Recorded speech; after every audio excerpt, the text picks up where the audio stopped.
Welcome to learning for YouTube channel. Today TET previous years questions practice చేస్తున్నాము. మనం TET ఈ practice questions through the options wise గా చూసాము, discuss చేసాము. First, పియాజే ప్రకారం వ్యక్తి యొక్క సంఘటిత ప్రవర్తన నమూనాలకు కారకమైన సంజ్ఞానాత్మక నిర్మాణాలు. ఫస్ట్ దీని గురించి తెలుసుకుంటే పియాజే గురించి ఫస్ట్ తెలుసుకోవాలి. సంఘటిత ప్రవర్తన నమూనాలకు కారణమైనటువంటి సంజ్ఞానాత్మక నిర్మాణాలు. వీటిలో ఆప్షన్స్ స్కీమాట, అనుకూలత, సాంశీకరణం, అంతర్బుద్ధి. సో అసలు స్కీమాట అంటే ఏంటి, అనుకూలత అంటే ఏంటి, సాంశీకరణం, అంతర్బుద్ధి, వీటి గురించి మనం చదువుకోవాలి. తర్వాత మనం ఆన్సర్ ఉంది సంఘటిత ప్రవర్తన నమూనాలు అనేది ఇక్కడ కీవర్డ్. ప్రవర్తన నమూనా అంటే మన బిహేవియర్ ఎలా ఉంది, organised pattern of behaviour. So దేనికి రీజన్ రెస్పాన్సిబుల్ గా ఉంటుంది మన కాగ్నిటివ్ స్ట్రక్చర్ అనేది. Correct option schemata. స్కీమాటా అంటే ఏంటి, మనకు మన బ్రెయిన్ లో అప్పుడే కొత్తగా ఏదైనా ఒక స్ట్రక్చర్ అనేది వచ్చి చేరడం అన్నమాట. పిల్లవాడికి అంతవరకు తన కుటుంబం మాత్రమే తెలిసిన పిల్లవాడు ఒక్కసారిగా తనకు బయట ప్రపంచం అలవాటైనప్పుడు కొన్ని వస్తువులు కానీ, తన ఆట బొమ్మలు కానీ, చూసే ప్రదేశాలు కానీ కొత్తగా తన బ్రెయిన్ లోకి వెళ్తాయి. బెస్ట్ ఎగ్జాంపుల్ ఏంటి అంటే, ఒక బొమ్మను చూస్తాడు, ఆవు బొమ్మను చూసాడు అనుకోండి. ఆవు బొమ్మను చూసినప్పుడు ఆ వైట్ కలర్ లో ఉంటుంది, 4 కాళ్ళతో నడుస్తూ ఉంటుంది, మధ్య మధ్యలో నల్లని చారలు ఉంటాయి. తను ఎప్పుడున్నా కానీ విజిట్కి వెళ్ళినప్పుడు, మ్యూజియంకి కానీ, లేకపోతే జంతు ప్రదర్శనశాలకు అట్లా వెళ్ళినప్పుడు అక్కడ ఏదైనా పాండాన్ని చూసినప్పుడు కూడా దాన్ని కూడా ఆవు అనుకోవడం. పాండా కూడా 4 కాళ్ళతోనే ఉంటుంది. కానీ అలా ఫస్ట్ ఆ పిల్లవాడికి 4 కాళ్ళు ఉండి అలా ఉన్నది పాండా అని ఫస్ట్ అలా అనుకుంటాడు. బట్ కానీ తర్వాత రియలైజ్ ఏమవుతాడు, ఆవుకి కొమ్ములు ఉంటాయి, ఈ దీని స్ట్రక్చర్ వేరు, దాని స్ట్రక్చర్ వేరు అని అనలైజ్ చేసుకోవడానికి కొంచెం టైం పడుతుంది. సో అది సాంశీకరణ. సో దాన్ని అడ్జస్ట్మెంట్ చేసుకుంటాడు అనమాట. ఓకే, డిఫరెన్సియేషన్ ఎప్పుడైతే తెలుసుకుంటాడో అది అనుకూలత కిందకి వస్తుంది. సో ఇలా ఫస్ట్ ఒక ప్రవర్తన నమూనాలకు, ఆ ప్రవర్తన నమూనాల కారణం ఏంటంటే సంజ్ఞానాత్మక నిర్మాణాలు. అంటే కొన్ని మనకి ఇన్స్టిట్యూషన్స్ అనేవి వెళ్తూ ఉంటాయి కదా బ్రెయిన్ లోకి, ఉద్దీపన నమూనాలను కూడా అనొచ్చు. ఆ వాటిని ఏమంటున్నారంటే పియాజే స్కీమాటా అంటున్నారు. Next, sensory development is more at this stage, adolescent age, infancy, late childhood, early childhood. జ్ఞానేంద్రియ వికాసం ఈ దశలో అధికంగా ఉంటుంది. మన సెన్సరీ డెవలప్మెంట్, సెన్సరీ ఆర్గాన్స్ అంటాం కదా, సో అవి ఫస్ట్. ఈ జ్ఞానేంద్రియాలు అంటే ఏంటి, మనకి ఉన్నాయి 5 ఉన్నాయి. సో కళ్ళు, చెవి, ముక్కు, టచ్, టేస్ట్, ఇవి ఈ వికాసం అనేది ఏ దశలో అధికంగా ఉంటుంది అని అడుగుతున్నారు. ఫస్ట్ మనకి పిల్లవాడికి ఎప్పటి నుంచి స్టార్ట్ అవుతాయి, పూర్వ బాల్య దశలో ఆల్రెడీ తెలిసే ఉంటుంది, ఉత్తర బాల్య దశలో పిల్లవాడికి తెలుసు, ఇంకా కౌమార దశ ఫైనల్. అంటే ఫస్ట్ తనకి ఏ స్టేజ్ లో వీటి గురించి ఎక్కువ అవగాహన వస్తుంది, శైశవ దశ. శైశవ దశ ఇస్ ద కరెక్ట్ ఆప్షన్. దీంట్లో మనకి జననేంద్రియ వికాసం అని అడుగుతారు, భాషా వికాసం ఈ దశలో అధికంగా ఉంటుంది అని అడుగుతారు.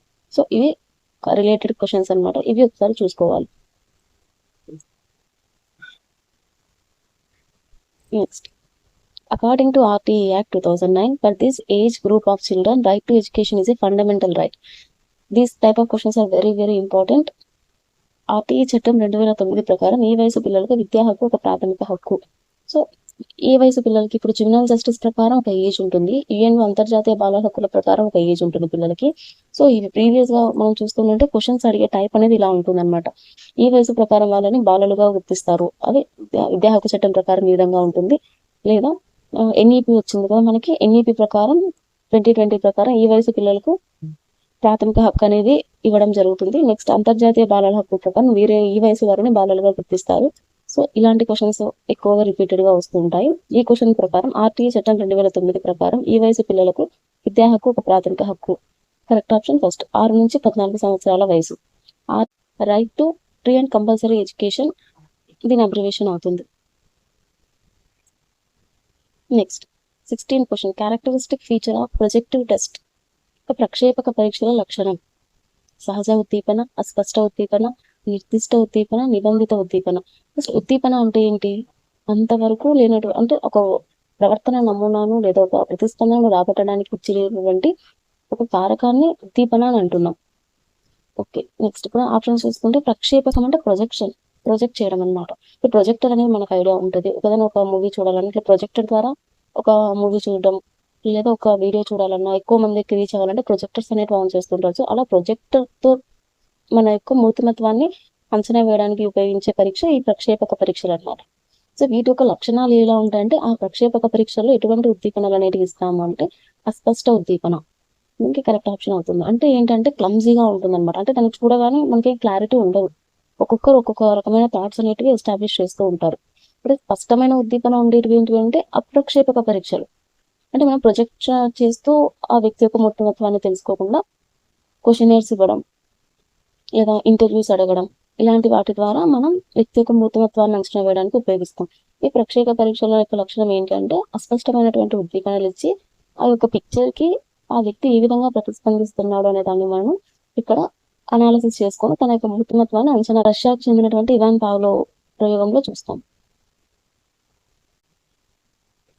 Next ego works on the principle of pleasure, principle of reality, principle of morality, principle of ideas. అహం ఈ సూత్రం ఆధారంగా పనిచేస్తుంది. ఆనంద సూత్రం, వాస్తవిక సూత్రం, నైతిక సూత్రం, ఆదర్శాల సూత్రం. సో ఇక్కడ మనం ఎలిమినేషన్ చూసుకుంటే ఆదర్శాలు తీసేస్తాం ఫస్ట్. నెక్స్ట్ ఉన్నవి 3 ఆప్షన్స్. ఇది మనకి క్వశ్చన్ ఎక్కడి నుంచి వచ్చిందంటే సిగ్మండ్ ఫ్రాయిడ్ కి సంబంధించినటువంటి మనోవిశ్లేషణ సిద్ధాంతం సైకో అనలిటికల్ స్టేజెస్ లో ఉంటాయి. ఇడ్, ఈగో, సూపర్ ఈగో అంటాం. అహం అనేది ఏ సూత్రం ఆధారం. ఇట్ అనేది ఫస్ట్ చూస్తే ఇట్ ఆనందం కోరుకుంటుంది. అంటే ఏదన్నా కానీ వెంటనే నాకు కావాల్సింది వెంటనే వచ్చేయాలి. తనకి నేను ఎంత ఎఫర్ట్స్ పెడతాను అనేది అంతా తను తీసుకోవడం అనమాట. ఇప్పుడు దీనికి ఎక్కువగా మనం చిన్నపిల్లలు చూస్తాం. వాళ్ళు ఏదైనా కావాలంటే వెంటనే అది వాళ్ళకు చేరే వరకు వాళ్ళు ఆ ఘాటం అనేది ఆపకుండా ఏడవడం కానీ అది వాళ్ళ వరకు చేరే వరకు దాని పంతంతో పడుతూ ఉంటారు. సో వాళ్ళు ఏ స్టేజ్ లో ఉంటారు అంటే ఇట్ అనే స్టేజ్ లో ఉంటారు అనమాట. నెక్స్ట్ అహం అనేది కొంచెం ఏజ్ అనేది చేంజ్ అవుతుంది. సో ఈ ఏజ్ లో ఏం చేస్తాడు, అహం ఉన్న వ్యక్తి ఏ విధంగా ఉంటాడు అంటే కొంచెం ఆలోచిస్తాడు, రియాలిటీలోకి వస్తాడు. ఇప్పుడు ఏదైనా నాకు వెంటనే కావాలి అంటే కొంచెం ఓకే మా ఫాదర్ దగ్గర అమౌంట్ ఉందా లేదా, నేను దీన్ని చేసుకోగలనా లేదా, ఉంటే తీసుకున్నా, అఫోర్డబుల్ గా ఉంటే ఓకే, లేదంటే వద్దు. సో కొంచెం వాస్తవికంగా ఆలోచిస్తాడు అహం ఉన్న వ్యక్తి. అంటే మన నార్మల్ లాంగ్వేజ్ లో ఆలోచిస్తే ఈగో ఉన్న వాళ్ళకి ఒక రకమైన ప్రౌడ్నెస్ ఉంటుంది, నీకు ఈగో ఎక్కువ, ఇలా కాదు దీన్ని ఆలోచించాల్సినది. ఇది సైకో అనాలిసిస్ మనో విశ్లేషణ పరంగా ఆలోచిస్తే ఇది మనకు అర్థమవుతుంది. నెక్స్ట్ అధ్యాహం అనేది ఏంటంటే సూపర్ ఈగో ఉంటుంది అనమాట. అంటే ఇక్కడ ఏంటంటే ఈగోను దాటిపోతారు అనమాట వీళ్ళు. అంటే మొరాలిటీకి వచ్చేసేస్తారు. అంటే నైతిక విలువలు అంటే సమాజపరంగా ఉన్నటువంటి కట్టుబాట్లను ఆచరించడం, ఒకవేళ తనకు కావాల్సినది ఇప్పుడు ఆ పరిస్థితి వేరే వాళ్ళకి అవసరం అయ్యిందంటే, ఇప్పుడు మనకి బెస్ట్ ఎగ్జాంపుల్ చెప్పాలంటే ఇతను ఉన్న వ్యక్తి ఎలా ఉంటాడంటే ఇద్దరికి జాబ్ అవసరం ఉన్నప్పుడు ఓకే నాకు చాలా అవసరం ఉంది అని ఎవరైనా చెప్తే ఓకే నువ్వు తీసేసుకో, అలా అంటే ఎంత నైతికంగా ఆలోచించేటువంటి పర్సన్స్ ఇలా ఉంటారు సూపర్ ఈగో స్టేజ్ లో. సో ఇక్కడ అహం ఈ సూత్రం ఆధారంగా పనిచేస్తుంది అన్న క్వశ్చన్ కి వాస్తవిక సూత్రం ఆధారంగా పనిచేస్తుంది అహం అనేది. Next correct statement as per the Chomsky. ఆవరణం చామ్స్కీ అని ఉంటారు కదా, అతనికి సంబంధించింది ఇది. Children process language acquisition device. Language development depends on reinforcement. Development of language occurs between 3 to 5 years. Children learn language by observation. So Chomsky ప్రకారం సరైన ప్రవచనం ఏంటి అని అడుగుతున్నారు. పిల్లలు భాషా గ్రహణ యంత్రాన్ని కలిగి ఉంటారు. సో నెక్స్ట్ భాషా వికాసం పునర్బలనం మీద ఆధారపడి ఉంటుంది. భాషా వికాసం 3 నుంచి 5 సంవత్సరాల మధ్య జరుగుతుంది. పిల్లలు పరిశీలన ద్వారా భాష నేర్చుకుంటారు. దీంట్లో మనం ఒకసారి అనాలిసిస్ చేస్తే పిల్లలు 4th ఆప్షన్ చూడండి, పిల్లలు పరిశీలన ద్వారా భాష నేర్చుకుంటారు. పరిశీలన ద్వారా అభ్యసనం జరిగేది ఎవరు చెప్తారు, బండూరా చెప్తారు. పరిశీలన అభ్యసన సిద్ధాంతం అనేది ఉంది కదా. సో దీంట్లో మనకి అటెన్షన్, రిటెన్షన్, ప్రొడక్షన్, రిటెన్ ఉంటాయి కదా. సో ఇవి అన్నట్టు బండూరా పరిశీలన సిద్ధాంతం వస్తుంటారు. చామ్స్కీ దీనికి సూట్ అవుతారు. నెక్స్ట్ భాషా వికాసం 3 నుంచి 5 సంవత్సరాల మధ్య జరుగుతుంది. సో ఇది మనకి రాంగ్ స్టేట్మెంట్, ఎందుకంటే పిల్లవాడు పదాలు పలికే స్టేజ్ 1 year లోపలే వస్తుంది కాబట్టి. నెక్స్ట్ భాషా వికాసం పునర్బలనం మీద ఆధారపడి ఉంటుంది. సో ఈ రీఎన్ఫోర్స్మెంట్ అనే టాపిక్ ఎక్కడ వస్తుంది, స్కిన్నర్ చెప్పినటువంటి సిద్ధాంతంలో వస్తుంది, కార్యసాధక సిద్ధాంతం. సో నెక్స్ట్ మిగిలిన ఆప్షన్ ఏంటి, ఫస్ట్ పిల్లలు భాషా గ్రహణ యంత్రాన్ని కలిగి ఉంటారు. ఇది అంటే ఇతను ఏం చెప్తాడంటే పుట్టుకతోనే పిల్లలు ఒక రకమైనటువంటి అక్విజిషన్ డివైస్ ని కలిగి ఉంటారు. సో దానితో పిల్లల యొక్క లాంగ్వేజ్ డెవలప్మెంట్ అనేది స్టార్ట్ అవుతుంది అని ఇతను చెప్తాడు. నెక్స్ట్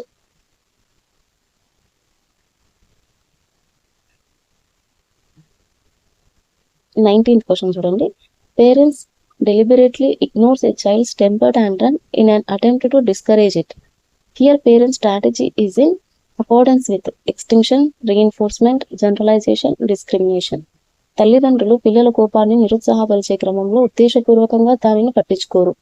ఇక్కడ తల్లిదండ్రులు అనుసరించే వ్యూహం దీనికి అనుగుణమైనది.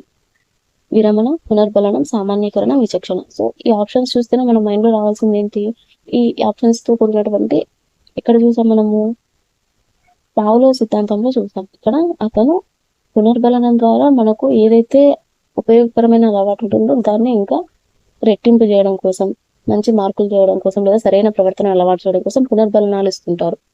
నెక్స్ట్ విరమణ అంటే ఏదైతే నెగిటివ్ బిహేవియర్ ఉంటుందో దాన్ని తగ్గించే దానికోసం ఈ ఎక్స్టెన్షన్ విరమణ అనే దాన్ని ఉపయోగిస్తారు. సామాన్యీకరణం అంటే ఒకదానితో ఇంకొక దాన్ని జనరలైజ్ చేసుకోవడం, అంటే రిలేషన్ ఎక్కువ చేసుకోవడం అనమాట. విచక్షణ అంటే తేడా చూపించడం, డిస్క్రిమినేషన్.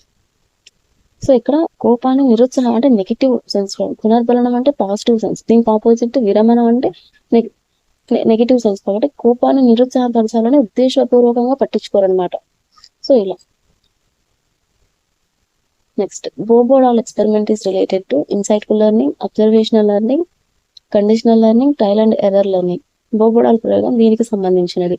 అంతర్దృష్టి అభ్యసనం, పరిశీలన అభ్యసనం, నిబంధన అభ్యసనం, యజ్ఞదోష అభ్యసనం. సో బోబోడాల్ ప్రయోగం దీనికి సంబంధించిన పరిశీలన అభ్యసనం అనేది కరెక్ట్ ఆప్షన్ అవుతుంది, ఎందుకంటే బండూర అభ్యసనంలో చూస్తాం దీన్ని. నిబంధన అభ్యసనం అనేది కావులోకి సంబంధించింది, యజ్ఞదోష అనేది అంతర్దృష్టి తారండైకి సంబంధించినది. సో ఇలా ఒక అభ్యసనంకి సంబంధించిన రాగానే మనకు ఆ యొక్క ఎవరు స్కిన్నరా, చామ్స్కీనా, తారండైకా, ఇంకా బ్రూనర్ ఉన్నారా, సో ఇలా వెంటనే వాళ్ళ పదాలు అనేది మనకి గుర్తు వస్తే ఆప్షన్స్ అనేవి మనకి ఈజీగా అనిపిస్తాయి. సో ఎందుకు ఇంగ్లీష్లో కూడా చదువుకోవాలంటే దీనికోసమే అనమాట. మనకి ఒక్కొక్కసారి ఇంగ్లీష్లో కూడా ఒక తెలుగులో లాగా ట్రాన్స్లేట్ చేసి ఇచ్చేస్తూ ఉంటారు, అది మనకి కొంచెం ఈజీ అవుతుంది. కాబట్టి మనం ఓన్లీ తెలుగులో మాత్రమే చదువుకోకుండా ఒకసారి ఇంగ్లీష్లో కూడా చదువుకుంటే ఆ పదాలు అనేటివి మనకి ఒక అలానే ఇన్సైట్ఫుల్ అనేది మనకి అంతర్దృష్టి అని కాకుండా తెలుగులో ఇచ్చేసినా కూడా ఈజీ అవుతుంది. Question: Ramani wants to play with her friends but afraid that her new clothes will get dirty. Her conflict here is, conflict means ఇదా అని సంఘర్షణ అనమాట. ఇది కావాలా అది కావాలన్నట్టు తడపడడం. రమణి తన స్నేహితులతో ఆడుకోవాలనుకుంటుంది, కానీ తన కొత్త బట్టలు మురిగి అవుతాయని భయపడుతుంది. ఇక్కడ సంఘర్షణ అంటే మనకు రెండు కావాలనిపిస్తాయి, కానీ ఏదో ఒకటి తెలుసుకోవాల్సి వస్తుంది. సో ఇక్కడ పాజిటివ్ నెగిటివ్ అనేది చూసుకోవాలి. పాజిటివ్ అంటే ఉపగమం, నెగిటివ్ అంటే పరిహారం కావాలన్నట్టు. రమణి తన స్నేహితులతో ఆడుకోవాలనుకుంటుంది, ఇది పాజిటివ్. కానీ తన కొత్త బట్టలు మురికి అవుతాయని భయపడుతుంది, ఇది నెగిటివ్ అవుతుంది. సో ఉపగమం పరిహారం అనే ఆప్షన్ ఇక్కడ ఉంది, fourth option. Next question 22. The following method is used very often in the assessment of personality. మూర్తిమత్వ అంచనా పరీక్షలలో మిక్కిలి తరచుగా ఉపయోగించే పద్ధతి. మనం ప్రక్షేపక పరీక్షలో చూసాం కదా, సో అలాగా మూర్తిమత్వాన్ని అంచనా వేయడంలో ఎక్కువగా యూజ్ చేసే పద్ధతి ఏది అని అడుగుతున్నారు. క్వశ్చనైర్స్ అనేవి ఎక్కువగా యూజ్ చేస్తూ ఉంటాం. సో ఎవరిదైనా గురించి తెలుసుకోవాలంటే ఫస్ట్ క్వశ్చన్స్ ద్వారానే కన్వర్జేషన్ అనేది బిల్డ్ అవుతుంది. ఎక్కువగా యూజ్ చేసేదన్నమాట ప్రశ్నావళి. పరిశీలన అబ్జర్వేషన్ అంటే సహజ పరిశీలన, నియంత్రిత పరిశీలన, అసహజ పరిశీలన ఉంటాయి కదా అవి.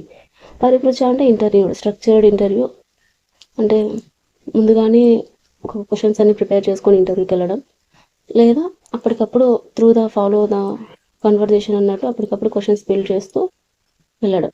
రేటింగ్ స్కేల్స్ అనేవి మనం రేటింగ్స్ ఇస్తూ ఉంటాం. ఇప్పుడు 5 స్టార్ ఇవ్వండి అంటే చెప్తూ ఉంటారు కదా, ఎలా అంటే కొన్ని రేటింగ్స్ బాగాలేదు, చాలా బాగుంది, బాగుంది, ఇలాంటి ఒక 5 రేటింగ్స్ ఇచ్చేసేసి మీ ఒపీనియన్ చెప్పండి అంటుంటారు కదా, అలాగనమాట. Next the feeling that the things which we are seeing now are already seen before is called. మనం ఇప్పుడు చూస్తున్న విషయాన్ని ఇంతకుముందు ఎప్పుడో చూసాము అన్న భావన కలగడం ఏంటి అంటే డిజావు, మిథ్యా పరిచయ భావన. ఎప్పుడో చూసాం, ఎక్కడో ఒక పరిచయం ఉండింది అన్నట్టు గుర్తుపెట్టుకోండి. ఇప్పుడు మిథ్యా పరిచయ భావనకి ఎక్కడో ఈ పర్సన్ని చూసాను, ఎక్కడో నాకు ఈ పరిచయం ఉన్నారు అన్నట్టు ఆలోచించడమే మిథ్యా పరిచయ భావన. దీనికి ఇంకొకటి ఏంటంటే జైగార్నిక్ ఎఫెక్ట్ అంటారు. ఫోర్త్ జైగార్నిక్ అంటే మనం పూర్తిగా చేసిన పనుల కన్నా సగంలో ఆపేసిన పనులు ఎక్కువగా గుర్తుంటాయి అని. ఒక హోంవర్క్ అనేది సగంలో ఆఫ్ చేసాము, లేదా ఈ రోజుకి ఇంత టార్గెట్ పెట్టుకున్నాము కానీ సగమే ఫినిష్ చేసాము అంటే మనకు ఆ రోజంతా అది గుర్తొస్తూనే ఉంటుంది, సగమే అయిపోయింది. సో ఆ యొక్క సిచ్యువేషన్ని జైగార్నిక్ ప్రభావం అంటారు. భ్రమ అంటే ఒక ఊహా పరికల్పన అన్నమాట, ఇల్యూజన్ వలన. ఇప్పుడు మన నీడని చూసి మనమే తెయ్యమని భయపడ్డాం, ఇలాంటి ఒక భ్రమను. హాలుసినేషన్ అంటే ఒక విషయం నా ముందు జరిగినదో నిజానికి కానీ బట్ జరిగినది అన్నట్టు ఊహించుకోవడం. 24. Learning theory that suggests the usage of problem solving method, project method, experimental method in teaching learning process. బోధనాభ్యసన ప్రక్రియలో సమస్య పరిష్కార పద్ధతి, ప్రాజెక్ట్ పద్ధతి, ప్రయోగ పద్ధతులను ఉపయోగించాలని సూచించే సిద్ధాంతం ఏది అని అర్థం ఇక్కడ. బోధనాభ్యసన ప్రక్రియలో సమస్య పరిష్కార పద్ధతి, ప్రాజెక్ట్ పద్ధతి, ప్రయోగ పద్ధతులను ఉపయోగించాలని సూచించే సిద్ధాంతం. దీని కరెక్ట్ ఆప్షన్ అంతర్దృష్టి అభ్యసనం. వీటిలో గుర్తు చేసుకుంటే ఇక్కడ ఇన్స్ట్రుమెంటల్ లెర్నింగ్ ఎక్కడి నుంచి వస్తుంది అంటే ఆ కండిషనింగ్ ఏది, ఎవరు చెప్పారు, నిదర్శన అభ్యసం ఎవరు, శాస్త్రీయ నిబంధన ఎవరు చెప్పారు అనేది మనకి రివిజన్ అవ్వాలి ఇక్కడ. నెక్స్ట్ క్వశ్చన్, మధ్యాహ్న భోజనం అందించడం వెనుక గల ప్రధాన ఉద్దేశం ఏంటి? ఇది చాలా కొంచెం అప్లికేషన్ లాగా ఆలోచిస్తాము. విద్యార్థుల హాజరు శాతం పెంచడానికి, అంటే మిడ్ డే మీల్స్ పెట్టడం వల్ల కొంతమంది పిల్లల్ని బడికి పంపిస్తారని ఆలోచిస్తారు. ప్రాథమిక అవసరాలను తీర్చడానికి, పిల్లలు పాఠశాలకు రావడానికి ప్రేరణ కల్పించడానికి, పిల్లలలో ఐక్యతను పెంపొందించడానికి. కరెక్ట్, సెకండ్ ఆప్షన్ కరెక్ట్ అవుతుంది. ప్రాథమిక అవసరాలు తీర్చాలంటే ఇక్కడ ఫుడ్ అనేది మనకి ప్రాథమిక అవసరం అవుతుంది కాబట్టి second option.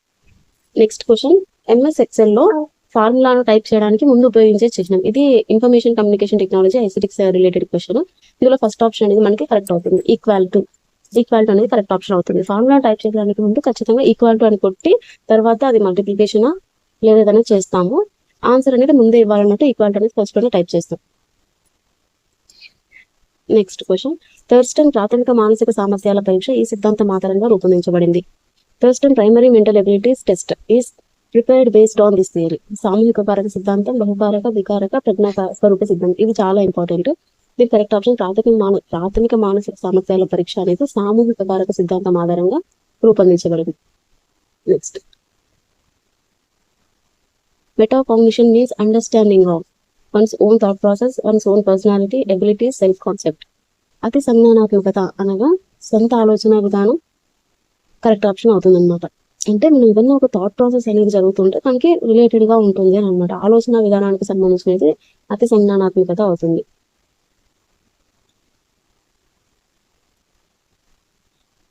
29 question, questions that major recognition ability. గుర్తింపు సామర్థ్యాన్ని కొలిచే ప్రశ్నలు. గుర్తింపు సామర్థ్యం అయితే గుర్తింపు అనేది వ్యాసరూప ప్రశ్నలు మనం గుర్తించడం, ఎందుకంటే అవి రైటింగ్ పర్పస్ లో ఉంటాయి. లఘు సమాధాన ప్రశ్నలు ఆల్సో సేమ్ రైటింగ్ పర్పస్. జతపరిచే ప్రశ్నలు చేయాలంటే ఖచ్చితంగా దీనికి రిలేషన్ అనేది మనం గుర్తించాల్సి వస్తుంది. కాబట్టి జతపరిచే ప్రశ్నలు అంటే కరెక్ట్. ఖాళీలు అనేవి మనం నప్పికి తెచ్చుకున్న దానికి సంబంధించి రిలేట్ అవుతాయి. లాస్ట్ క్వశ్చన్, మెమరీ యూనిట్ దీనిలో ఒక భాగం. Memory unit is a part of input unit, output unit, control unit, central processing unit. So memory unit అనేది దేంట్లో మెయిన్ గా ఉంటుంది? మెమరీ అనేది మనకి సెంట్రల్ ప్రాసెసింగ్ యూనిట్ అవుతుంది. సో ఇవాళ సైకాలజీ నుంచి రిపీటెడ్ గా వస్తున్న క్వశ్చన్స్ కి సంబంధించి మొత్తం లాస్ట్ ప్రీవియస్ టెట్లకు సంబంధించి డిఎస్కి సంబంధించి అనాలిసిస్ చేసి ఒక వీడియోలో చెప్పాను. టోటల్ 35 to 40 టాపిక్స్ ఉంటాయి. వాటిని మించి మనకి వేరే ప్రశ్నలు అయితే వెళ్ళడం లేదు. ఆ టాపిక్స్ మొత్తం మనం తరువుగా చదువుకుంటే సో అలా బేస్డ్ చేస్తూ సైకాలజీ రిపీటెడ్ టాపిక్స్ ఇవి అని చెప్పి ఒక వీడియో చేశాను. అది ఒకసారి వాచ్ చేయండి. ఆ టాపిక్స్ అన్ని నోట్ చేసుకుని ఎక్కువ టైం అనేది రివిజన్ తో ఆ టాపిక్స్ మీద పెడితే మనకి 25+ స్కోర్ అనేది మనం సైకాలజీ చేయగలుగుతాము. ఆ వీడియో యొక్క లింక్ అనేది నేను డిస్క్రిప్షన్ లో లింక్ ఇస్తాను, ఒకసారి చెక్ చేయండి. మన వీడియోస్ అనేది డైలీ 5 PM అనేది అప్లోడ్ చేయడం జరుగుతుంది. నెక్స్ట్ వీడియో దేని రిలేటెడ్ గా ఉంటుందంటే 4th క్లాస్ కి సంబంధించిన పరిచయాలకు సంబంధించి టోటల్ బిగ్స్ అనేవి ప్రిపేర్ చేయడం జరుగుతుంది. వాటిని ఆన్సర్ చేయడానికి ట్రై చేయండి. Thank you for watching. And మీకు ఇంకా నెక్స్ట్ ఎలాంటి వీడియోస్ కావాలి అనేది ఒకసారి కామెంట్ లో చెప్పండి. ఈ వీడియో కనుక మీకు నచ్చినట్లయితే లైక్ చేయండి, షేర్ చేయండి, సబ్స్క్రైబ్ చేసుకోండి. ఎవరైనా టెట్ డిఎస్సికి ప్రిపేర్ అవుతుంటే వాళ్ళు కూడా షేర్ చేయండి. ఇది మీకు యూస్ఫుల్ అవుతుంది. మీరు డే అంతా చదివిన తర్వాత ఒకసారి ఇలా క్వశ్చన్స్ అనేవి ప్రాక్టీస్ చేయడం వల్ల మీకు ఎంతవరకు ఎవాల్యుయేషన్ అనేది జరుగుతుంది, ఎంతవరకు చదువుతున్నామో అంటే మనం ఈ క్వశ్చన్స్ కి అనాలిసిస్ చేస్తూ చదువుకోవడం వల్ల ఒక మోటివేషన్ అనేది బిల్డ్ అవుతుంది. Thank you for watching.